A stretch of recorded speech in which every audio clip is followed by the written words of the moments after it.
بس اوكي بس نرجع للانفستيجيشن نشوف حاضر. ال السبيسيفيك والسنسيتيف. الروماتويد فاكتور 50 والأنا 70، يعني هي كمان الأنا. طيب الأنتي رو هيكون 70 في تايب A، وفي تايب B أنتي لا بيكون 30. أوكي لا معاهم. لا 30 ولا بي لا بي 30 والرو A 70. أوكي 70 50. يعني المور sensitive هو الأنا والأنتي رو اللي تايب A. Okay. 51 years old woman present with a pain and progressive stiffness in her right shoulder. She reports that is affecting her daily activity as the right-handed, and the pain is located over the outer shoulder and upper arm. She has background of type 1 DM. There is no history of trauma or injury. You suspect the patient may have adhesive capsulitis, which shoulder movement will be impaired. The most giving the suspected diagnosis when you examine the patient. هي مع اوكي external rotation.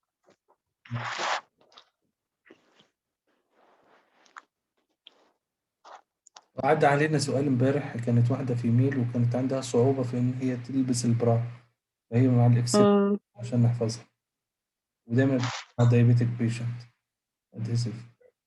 ايوه تمام. 21 years old man present to the GB with the several months of lower back pain and stiffness. There is no history of trauma. He finds the symptom worse upon walking, and they gradual ease off, especially with the exercise. Sitting for long period for time seems to worsen the symptom. The symptom occasionally trouble him at night, ankylosing صح?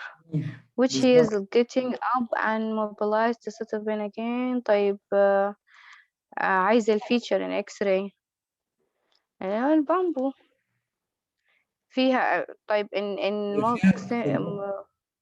هو عنده إبيكال بس. أيوة عايز المور سبيسيفيك يعني للسيمتوم حاليا. joint space narrowing subchondral sclerosis syndrome. بامبو صحيح. طيب بس معلش البامبو بيتشاف في الإكس راي؟ بتشاف في الإكس راي، شفناها في الإكس راي. لا فكرت في الام ار اي بس. طيب اوكي نشوف البامبو سباين. سيندوموفايت ossification of outer fiber. طيب ليه؟ نجيب لكم دي التيبيكال دي بتاعت البامبو صحيح.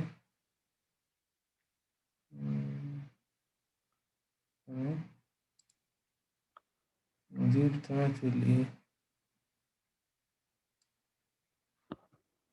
هنا هي دي سندوزموفايت هنا.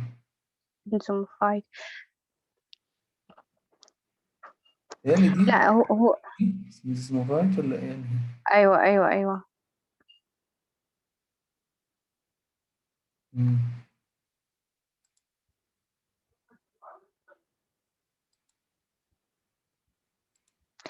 لا انا بس ما انا في حاجة في السؤال ما فهمتها، يعني هو ليه طيب يعني هو اختارها يعني. ودي ليه اختار السؤال تاني والاختيارات؟ سكويرنج دي. يلا جيب السؤال حالا.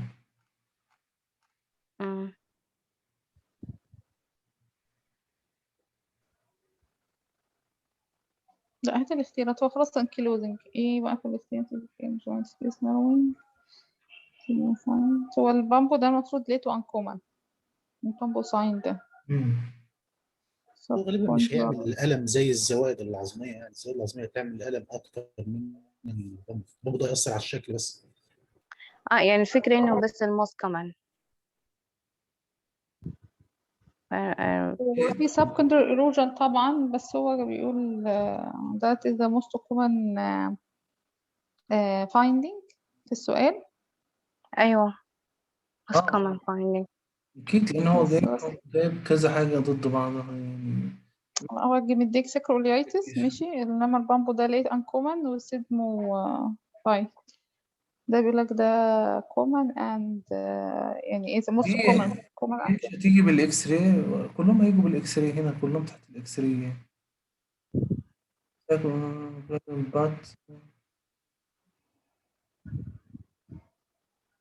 يمكن ما تبقاش واضحة أوي بالإكس راي ساكروإيلايتس، نشوفها مظبوطة هتبقى العظم يعني. السكويرنج ده برضو بيتهيألي ليت برضو يعني بيحصل على ما كده، ولا هو مش كاتب السكويرنج، مش جايب السكويرنج يعني. طيب هات الديوريشن فوق في الكيس قد ايه؟ السكويرنج مع السندسموفايت الاثنين بيعملوا البامبو ساين. هو ليه طيب ما اختارش البامبو ساين فعلا؟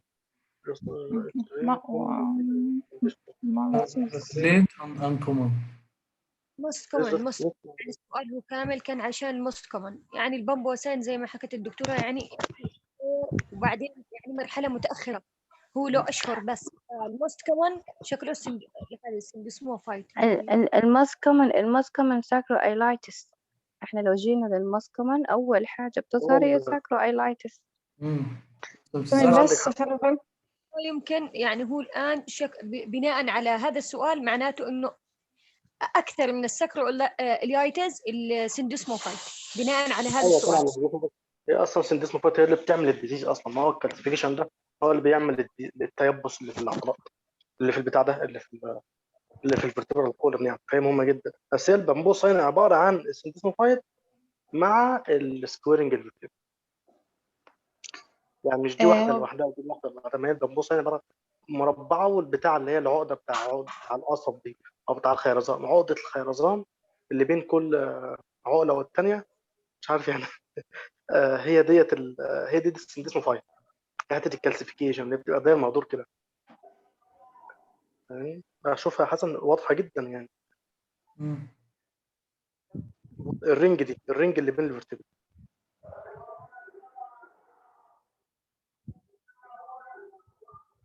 اوكي ماشي يعني مش هنختلف. بص الرينج اللي بين الفرتبرال هي دي البامبو ساينتيفيكال يعني. بص في سكورنج الفرتبرال والسندسموفايت اهي زي القصب بالظبط او زي الخيرزان. فعلا شكل القصب كده عقد كده ورا بعض صح. لو هو الرينج في النص. تمام اوكي. انك البامبو ساين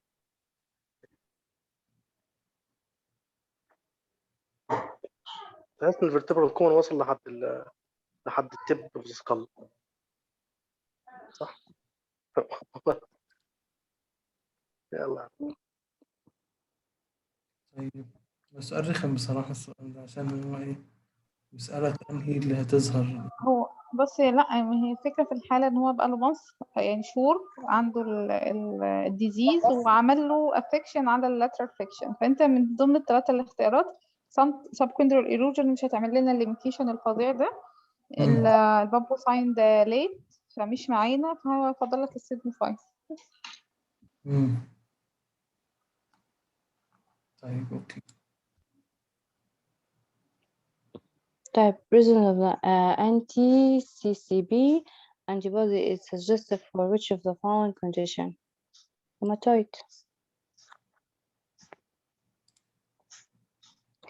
69 years old man present with an acute episode of the gout on his left first metatarsal pharyngeal joint. What is the most likely underlying mechanism? طيب هنا هو بيفتش في الريسك يعني. sedentary life, decrease renal exertion. هو decrease renal exertion of uric acid, increase in endogenous production. لحظة طيب لحظة لا. increase production of uric acid, starvation, too much protein in diet. 69. اكسكريشن اكتر. هي ديكريز الاكسكريشن اكتر. الاثنين موجودين، decrease و increase البرودكشن. بس الاكسكريشن اكتر. الايه؟ معلش انا مش سامعه. لا الاهم الاكسكريشن، الاهم الاكسكريشن. decrease الاكسكريشن. طبعا ده الاهم. او في انكريز برودكشن الا مع الليوكيميا والليمفوما والمالجنس. فغالبا الاكسكريشن هو اللي بيبقى اكتر يعني. نقص الاكسكريشن. Okay. Excretion هو 90% of cases in primary gout. Secondary risk factor alcohol intake. طيب. 72 years old woman present with a severe right side headache and some blurring of vision that is come and goes. She has no significant past medical history. On examination, there is tenderness on palpation of her right temporal region. Visual acuity is 6.36 over 36. Her right eye on 6/9. الليفت يعني in her left. طيب السي ار بي 116، الاي اس ار 154. اوكي، اللي هو معاها involving الاي، معناها مثال اي في مثال بريزونول. تمام.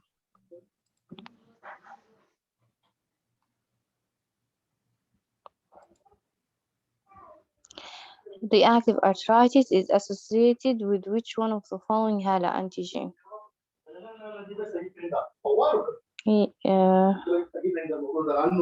Okay. reactive ولا B27؟ ايه؟ reactive ولا B27؟ ايوه الرياكتيف بتاع روماتويد ارثرايتس.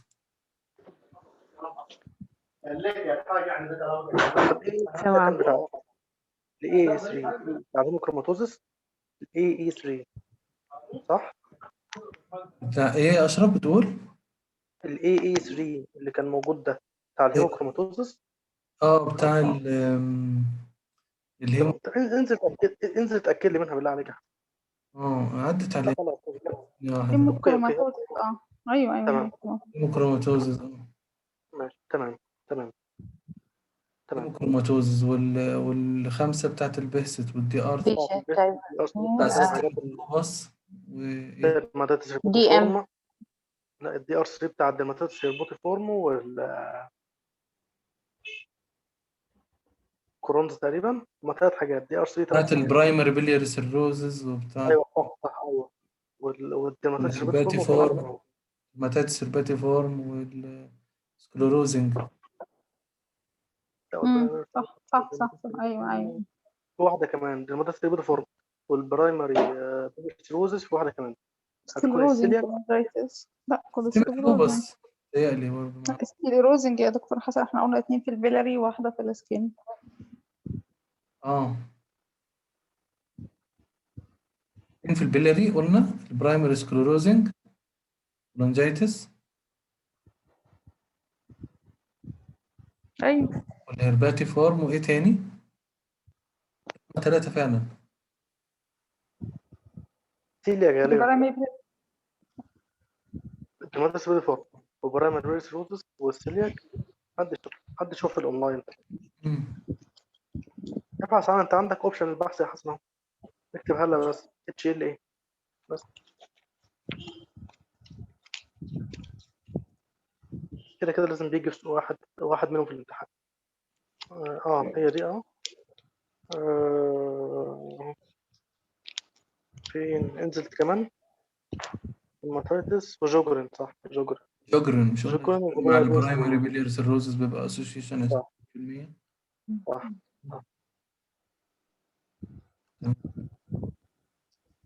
طيب ناخد سؤال تاني.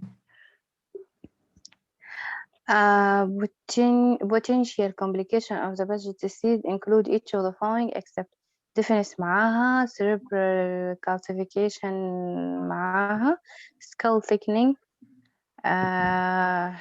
fracture معاها, bone sarcoma, البون sarcoma, skull thickening. calcification مش معاها. كالسيفيكيشن ملهاش دعوة، هي كل القصة في البون. اوكي. انا فكرتها سكيل. ما بعرف ليه فكرت فيها سكيل كلاسيفيكيشن. أنا برضو أول لمحة كده ايوه كالسيفيكيشن. تمام. طيب 32 years old woman present to the GP with a several month history of troublesome symptoms. She described generalized weakness of her arm and leg, as well as a rash over his back and shoulder. Weakness or rash. She described rash around her eye, dermato, and rough red patch over her finger. On examination, macular rash over the back of the shoulder, heliotrope rash. طيب تمام. طيب هو عايز give a likely diagnosis which one of the following antibody most specific MI.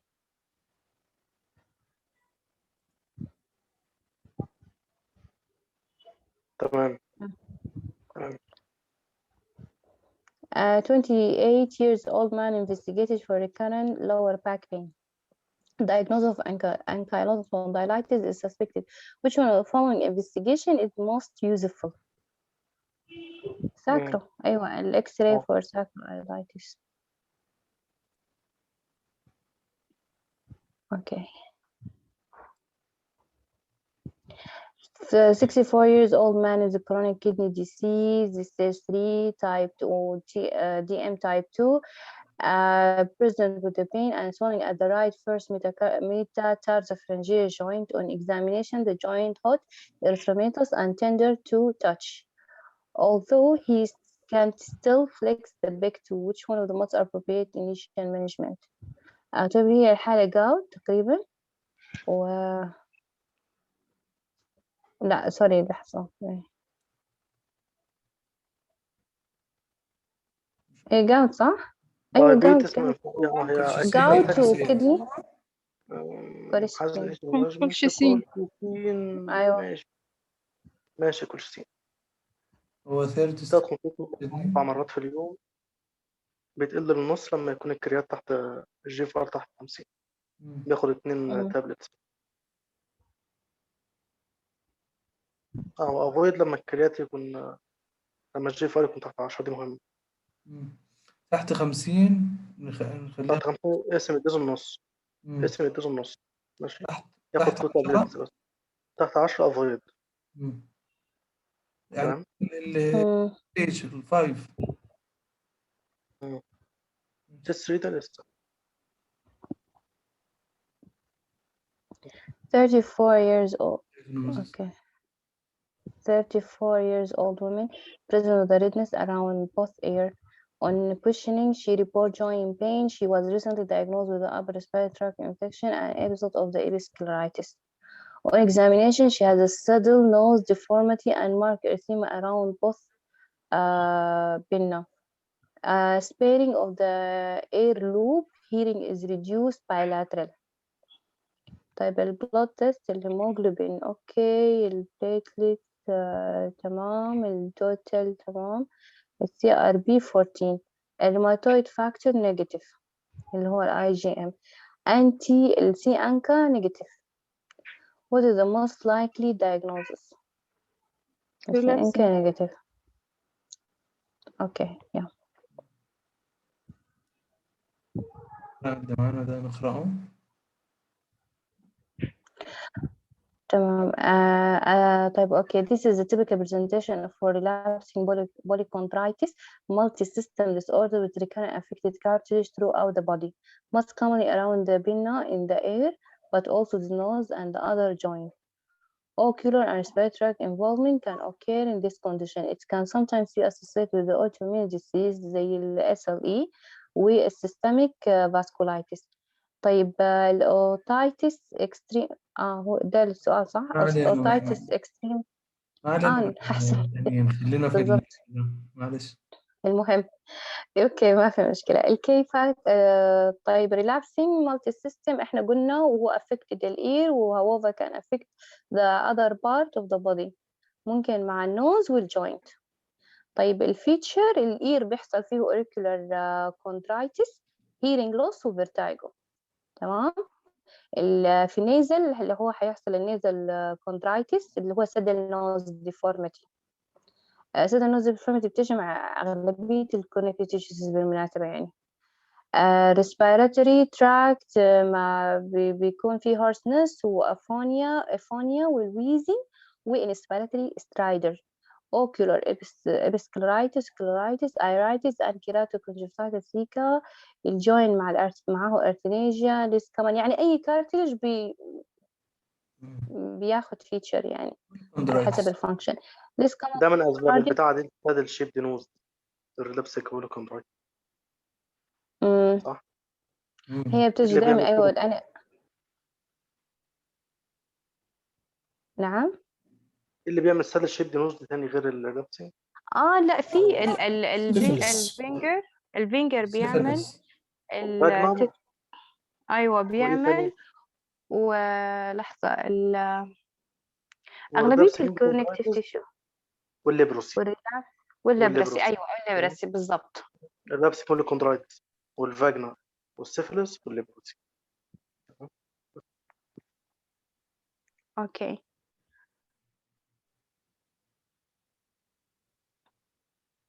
نشوف بس نشوف diagnosis. طبعا various scoring system based on clinical pathology and radiological criteria.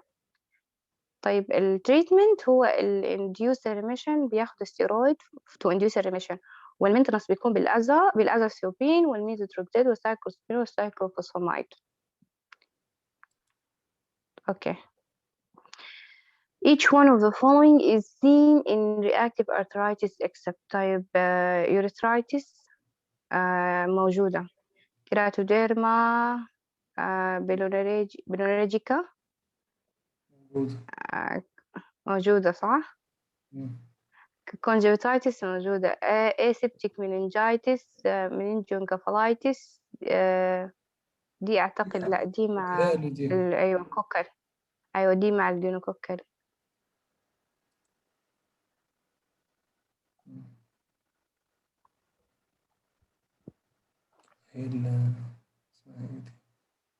كيراتوديرما دي اللي بتكون كمان مع السيفلس صح؟ مع السيفلس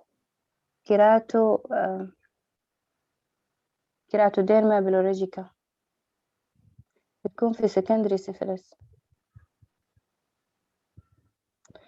45 years old man who is known to have hemochromatosis, person with a swollen and painful right knee. An X-ray show no fracture but extensive chondrocalcinosis. Given the likely diagnosis, which one of the following is most likely to be present in the joint fluid? اللي هو أيوة positive. Pharyngeal boy shape crystal. Yes.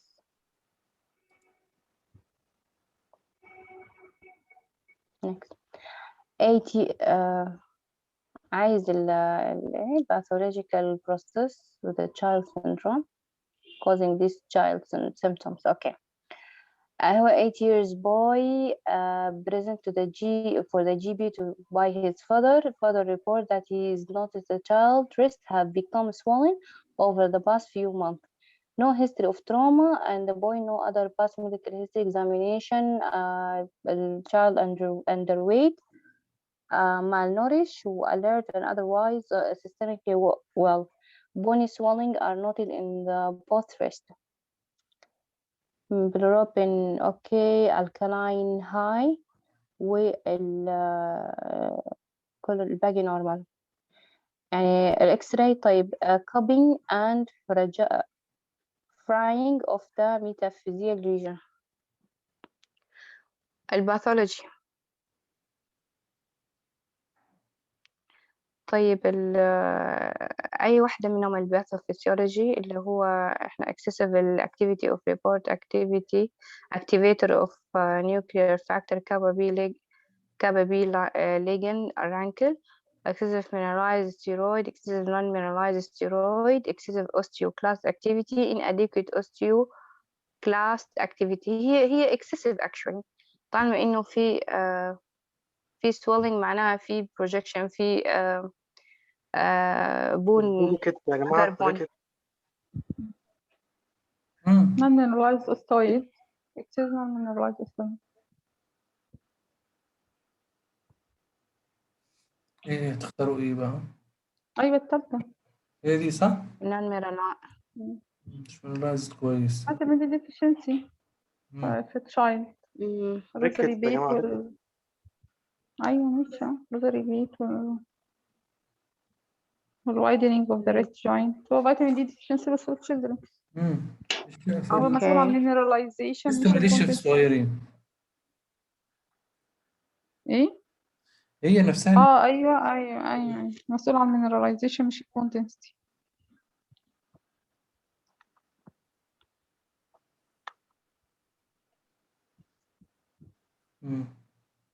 طيب ده بتاع ايه بقى؟ الرانك ال ماب مش علاقة بالموضوع.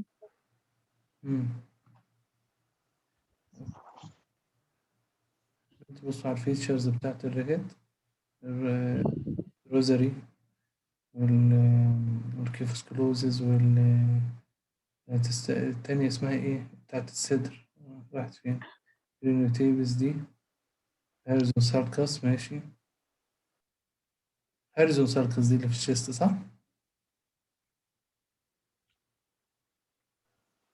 ايوه هو مظبوط. اللي هو الريد. البروفايل بقى بيبقى بتاعه الكالسيوم قليل، فوسفات عالي، الألكالين فوسفاتيز عالي صح؟ فيتامين دي مشكلته في فيتامين دي، نديله فيتامين دي. طيب which one following is the good prognosis in rheumatoid arthritis؟ rheumatoid factor لا، اللي هو good صح؟ الهالة دي ار لا، انتي سي سي بي انتي بودي لا، الروماتويد نوديول ليه؟ الروماتويد نيجاتيف. ده good prognosis. نيجاتيف سوري. انا شفتها بس روماتويد.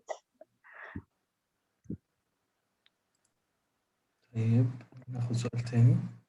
Feature not typical seen in patient with the adult onset cell disease.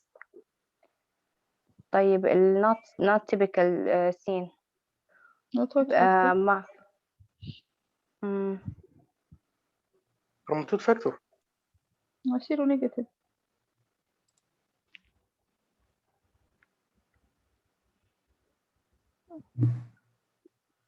ويبقى الأنا نيجاتيف في الروماتويد. يبقى الاثنين دول نيجاتيف فيه. ماشي.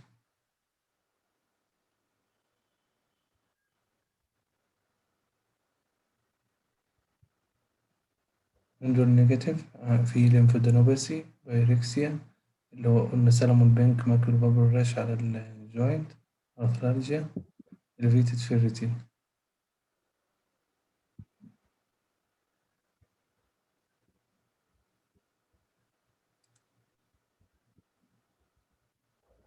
طب هنا 65 years old Asian female present with generalized body pain and muscle weakness. calcium low, الphosphate low, الالكالين phosphatase high. اوكي تمام. طيب هاي صح؟ ايوه هاي الالكالين. ثانية واحدة. طيب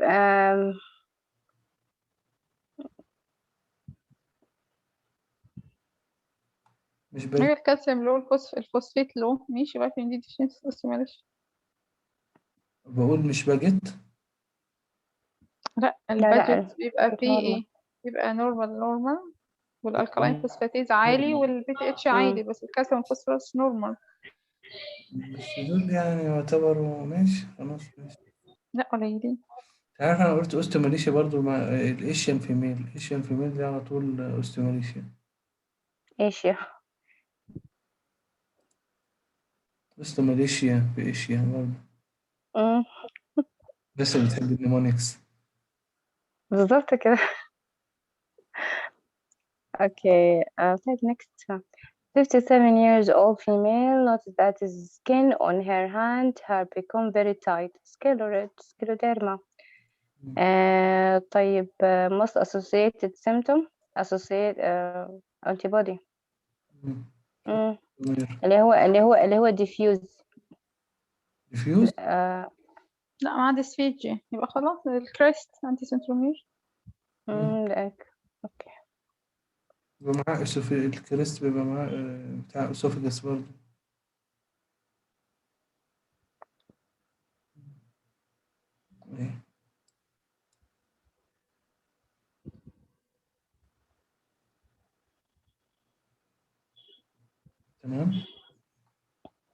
تمام. 31 years female with a history of SLE given birth following 39 weeks pregnancy. The newborn is noted to be bradycardia. Okay. Antibody وهو الهارت بلوك مع ال SLE. تمام. اللي هو هنا عايز الدياجنوسيس لبيشن عمره 55 women referred to the rheumatology clinic, report muscle tenderness and weakness. No past medical history and does not take in any regular medication. She doesn't smoke or drink alcohol. She's airline pilot and live alone. On examination, there is evidence of proximal pain and tenderness with power 4 to 5 at the hip and the shoulder. Rash on her shoulder, upper arm, okay. There is a violaceous eruption noted in the periorbital region. Okay, اللي هو الهيلوتروب. specific most okay specific. طيب الواحد كل ما يشوف السؤال يتفكر في السبيسيفيك ولا sensitive. هات الشرح حسن كده description MDAS ده بتاع ايه؟ ديرماتو. ايوه MDAS common antibody associated with the form of ماشي ده جديد أول مرة أشوفه. ايه الأوفرلاب؟ هو مش الميكسد هو نفسه؟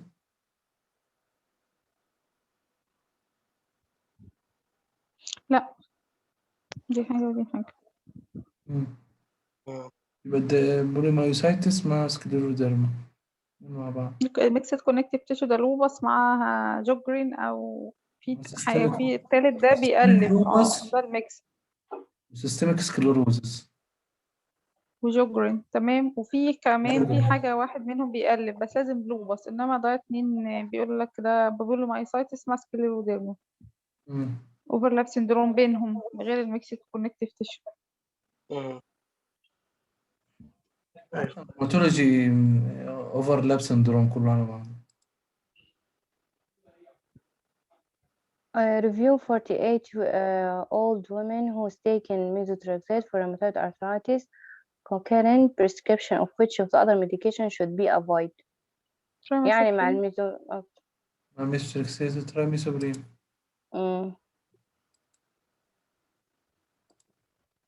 طيب for a 54 years woman, a man a history of type 2 diabetes must present with a history of the right shoulder pain. On examination, there is limited movement of the right shoulder in all directions. Adhesive مش adhesive capsulitis. all direction. ده كان ايه اللي هرت؟ عدى علينا. صار لي من اس. ده سندروم العيان اللي بيعمل فليكشن للنك ويحس بكهرباء في ايده. ايوه دي تبع السيستميك سكليروزس صح؟ سوري المالتيبل سكليروزس. لا اسمه ليميرت ساين. لا ساين ليميرت سندروم ده في واحد الساين بتاعت الرجلين باراسيزيان لما بيتني رقبته. السندروم ده على ما اعتقد ده اللي هو الانترنال external jugular artery infection. مش ده اسمه ليميرت برضه. لا اتهيألي مش ليميرت يا دكتورة. أنا قابلته امبارح كده كان اسمه والله نسيت، هو اسمه غريب كده. هو بتاع ثرومبوفلوبايتس في الانترجيجر فين. ليميرت اسمه ليميرت. لا هسأل عنه يعني هشوف ثواني. طيب نكمل وأنا هسأل حد. أجيبه لكم خلاص ولا هو ده جايبه في المالتيبل سكلروز فيتشر. سندروم جايب ماشي الساين. ماشي. دي ساين، أيوة دايما دي ساين في المالتيبل سكلروزس. بيتهيألي مش موجود في الباس ميديسين السندروم ده. جه سؤال اه والله مجابوش هنا.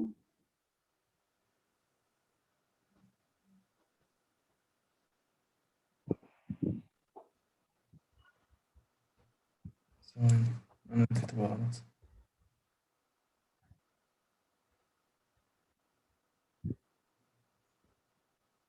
طيب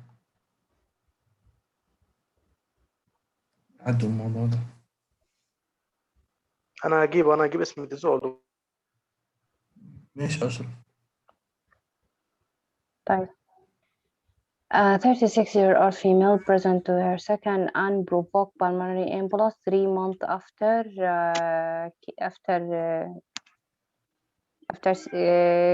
ceasing warfarin after her first pulmonary embolus.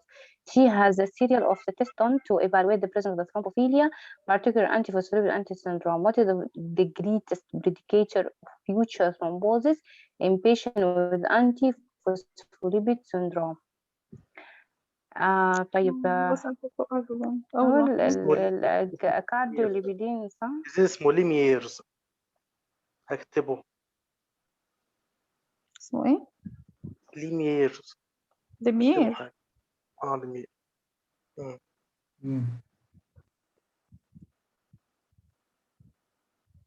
لوبس انتي كواجولانت يا دكتور حسن. لوبس.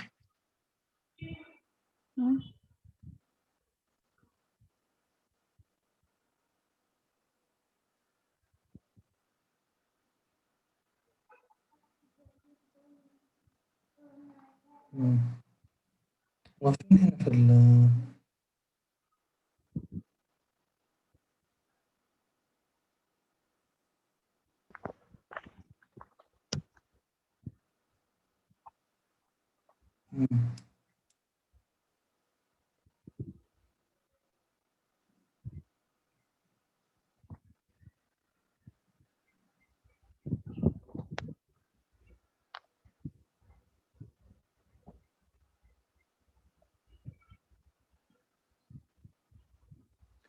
طيب ناخد سؤال تاني.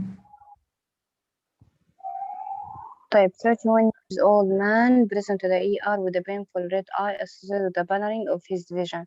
On further questioning, the disclosed that he also has multiple painful ulcers in his mouth and genitalia. Also, the patient is sexually active when admitted to rarely using barrier contraception. Regular sexual transmitted infection screen has been negative. What is the most likely diagnosis? طيب هي PAGET'S.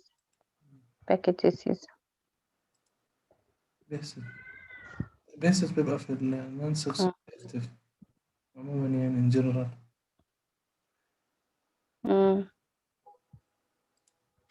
طيب هو 66 years old female COPD has a background multiple previous course of the steroid present to the GP routine blood screen, also hypertension and angina.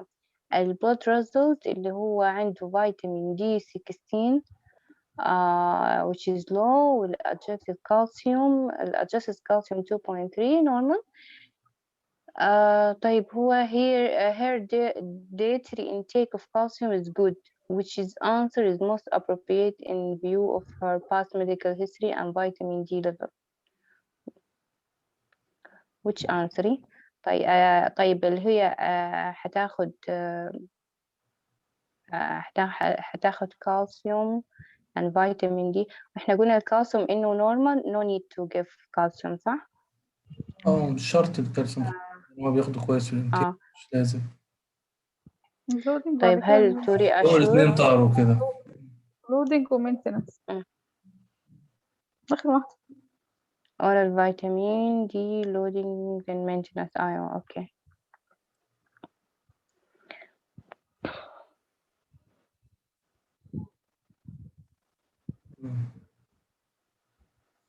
deficiency تحت 30 efficiency من 30 ل 50 فوق ال 50 كويس.